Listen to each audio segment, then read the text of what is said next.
Good morning, Scott here, known as Cantaloupe to some online, and I'm bringing a video to you on a subject that's interesting to me. It might be of interest to you or someone you know. And I'm going to do yet another reaction to Ebby's video. I saw one of hers recently. She posted it. It'll be linked in the description below if you want to watch that. And she asks the question of why God has created addictive substances with emphasis on marijuana. So I want to talk about this a little bit because I think a lot of people are missing some key facts and important details about the difference between substances. First of all, they're not all the same. Not all drugs are the same, and there's no clear line between illegal drugs and medicinal drugs, historically speaking.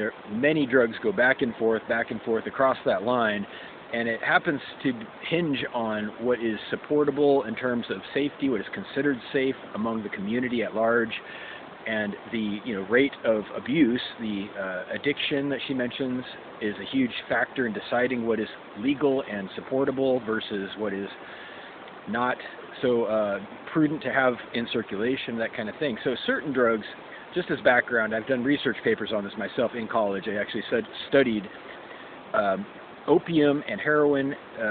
She mentions cocaine, and she made the error of saying that it comes from the opium poppy, but I don't think it does.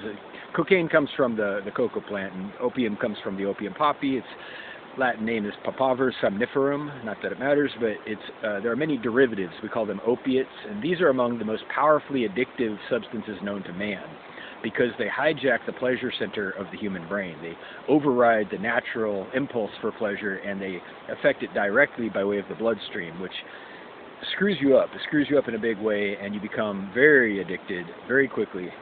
Things like heroin, codeine, Vicodin, opium itself, morphine, these are all called opiates, and they're all powerful addictive drugs. They're in the class of drugs called opiates, and they're all illegal without a prescription. And I think that they can prescribe just about anything, whether it's legal or not. It's just they typically do not unless they have to. Things like morphine and opium have been prescribed over the years or used in battlefields by the military. I think maybe they still do. They used to have these injectors that you could use if you got your leg blown off, that you would inject yourself with morphine, and you would walk on a stump back to the base or whatever. It sounds terrible, but it works because it completely overrides that part of your brain that processes sensory information. But hence the addiction. So I want to get back to marijuana. She talks about marijuana, and this is a big subject, obviously. Here in California, it's been legalized for recreational purposes. It's been this way for a long time now, at least 10 years, I think. And it hasn't always been legal here recreationally. It's still illegal in many states for recreational use.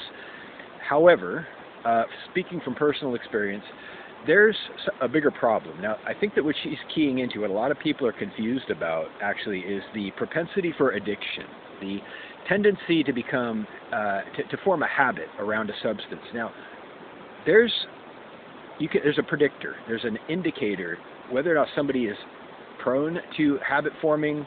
If they are prone to addiction, it's partly hereditary, and it's also partly their circumstances, their mental outlook, and their tendency to escape situations.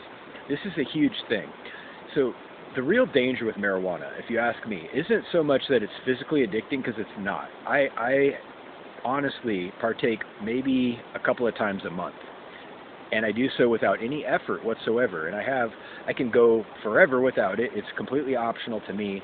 I speak from experience. It is not physically habit forming. However, this type of person who is processing trauma or stuck in some kind of escapism loop, if they're trying to get away from their pain or their situation, if they're just generally unhappy, it can become powerfully psychologically addicting. Now, this is the major hazard of any drug, or even food for that matter. People with eating disorders have this exact same reaction, where something is pleasurable enough that it distracts them from their pain. Okay, so that's the real problem. Let's be honest and accurate. The problem isn't marijuana per se, although there are socioeconomic and financial impacts from the marijuana industry, especially considering that it's still illegal in most places in the country and in the world. It creates a black market opportunity which attracts other unsavory elements, and it's a big conversation. That's a departure from this one, but that's all relevant as well. So as far as marijuana goes, if somebody is healthy and stable and they have an already busy schedule, that is to say they have work to do that keeps them occupied and perhaps plenty of social interaction, marijuana is not a problem. In fact, it can help you really just decompress. I'll speak from my own personal experience. Take this as an opinion. It's different for everybody. Not everybody has the same reaction to a drug. And this isn't going to be a deep dive into every single drug, obviously. I'm not going to cover everything, but marijuana specifically can, for me, for example, the once or twice or maybe 3 times a month, if I have a lot of spare time that I partake, it's going to be, sometime in the morning. I don't like to do anything in the afternoon close to bedtime, whether it's, weed or coffee or literally anything, because I want to have a normal, healthy sleep when I get there. So typically afternoon, I don't ingest any kind of substances like that.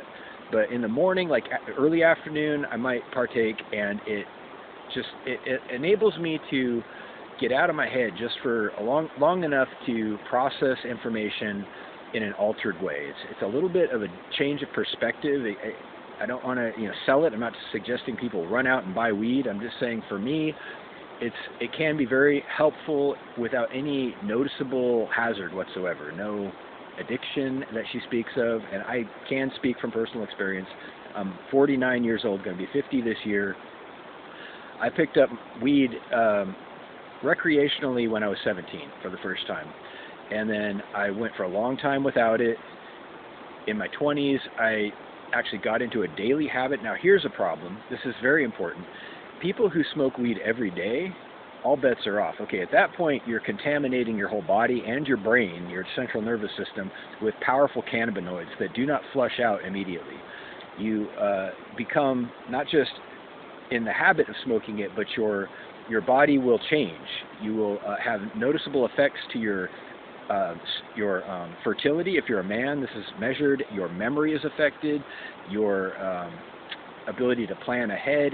It doesn't lobotomize you like Ebby says in her video, and again, that's linked in the description. If you want to check out her video, please do. It doesn't lobotomize you. I would say that alcohol does that. I would say that alcohol definitely does that, but not weed so much. And anybody who hasn't tried it, before you chime in with some opinion about it based on what you've heard, some kind of rumor or hearsay, give it a shot once. Okay, I promise you're not going to be addicted if you take one hit of weed. Promise, it's not going to happen.